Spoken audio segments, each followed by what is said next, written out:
যুগ যুগ ধরে মিয়ানমারের অভ্যন্তরে চলা গৃহযুদ্ধের সর্বশেষ সংস্করণ বলা যায় গেল প্রায় ৮ বছর ধরে চলমান রাখাইন সংঘাত। 2016-17 সালের দিকে রাখাইনে জান্তা সরকার যে গণহত্যা শুরু করেছে এবং এর জেরে সেখানে জাতিগুলোর সঙ্গে জান্তা বাহিনীর যে যুদ্ধ শুরু হয়েছে, বিভিন্ন বেসরকারি সংস্থা বলছে তাতে মৃতের সংখ্যা 24,000 থেকে 43,000। এই সংঘাতের বড় ভুক্তভোগী যে বাংলাদেশ তার প্রমাণ কক্সবাজারের এই বাস্তুচ্যুত রোহিঙ্গারা।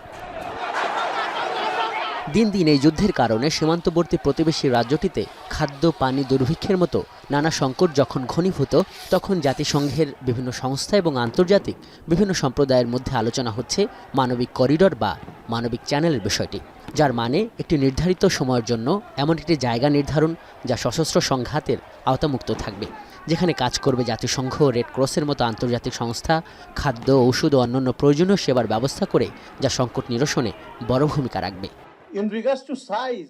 কিন্তু সরকারের পক্ষ থেকে নানা অস্পষ্টতা, নানা গুঞ্জন আর শঙ্কায় যখন এই করিডোর নিয়ে প্রশ্ন তুলছে রাজনৈতিক দলগুলো, তখন চীনের রাষ্ট্রদূতের কাছে প্রশ্ন ছিল এই করিডোরকে কিভাবে দেখছে চীন প্রশাসন। Initiated by United Nations agencies to provide humanitarian supply to Rakhine states, to these affected people by the conflict.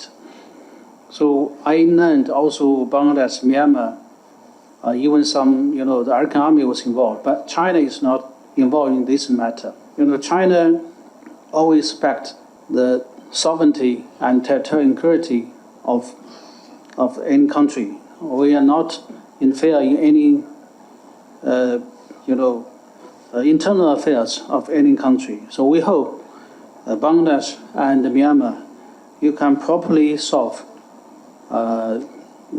the issue on the Rohingya through peaceful dialogue and to promote the process of repatriation. Bangladesh institute of international and strategic studies বিস আয়োজিত চীন বাংলাদেশ সম্পর্কের 50 বছর পূর্তির এই সেমিনারে চীনা রাষ্ট্রদূতকে তিস্তা চুক্তি নিয়েও প্রশ্ন করা হয়। তিনি বলেন এই প্রকল্প যে কোনো সময় শুরু করতে প্রস্তুত তার দেশ, তবে কখন কিভাবে শুরু করা যাবে সেই সিদ্ধান্ত নিতে হবে বাংলাদেশকেই।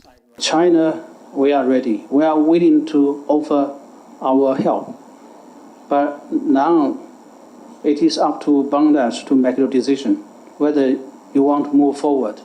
এই অনুষ্ঠানে ভারত পাকিস্তান যুদ্ধ ও এই অঞ্চলের প্রভাব নিয়েও কথা বলেন চীনা রাষ্ট্রদূত। তিনি বলেন কাশ্মীরের পেহেলগামে সন্ত্রাসী হামলার নিরপেক্ষ তদন্ত চায় চীন।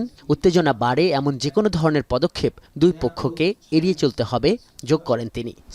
China opposes all form of terrorism and call for an impartial investigation at early date.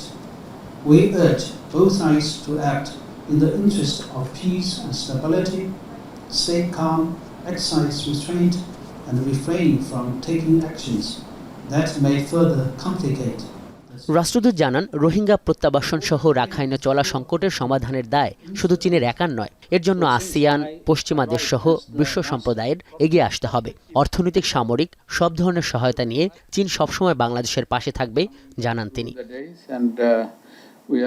আজহার লিমন, এখন ঢাকা। সানবিট সব দিবে সামাল। সানবিট ম্যাজিক প্রেস ডিশওয়াশিং এর মাথা ঘোরানো সলিউশন।